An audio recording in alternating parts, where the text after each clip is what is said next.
Hey YouTube, it's Matt with the BMX Boss. I'm gonna do a bike check today. I did one on Christmas, but the quality was like really bad and you couldn't see anything. So yeah. Alright, up here, Colt Vans grips with the Colt Barnes.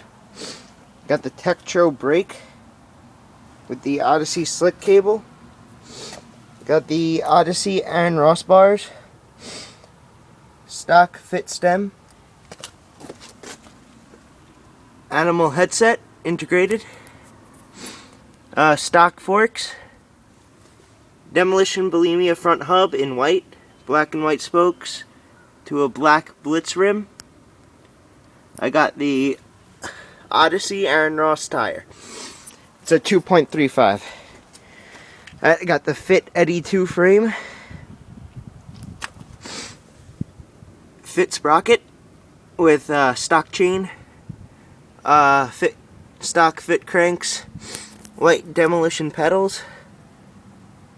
Alright, up here, Odyssey seat clamp, stolen Thermalite seat post, and demolition fat seat. In the back, Primo mix cassette hub in white, black and white spokes, another Blitz rim, and I got the Animal GLH tire. That's my bike. Rate, comment, and subscribe.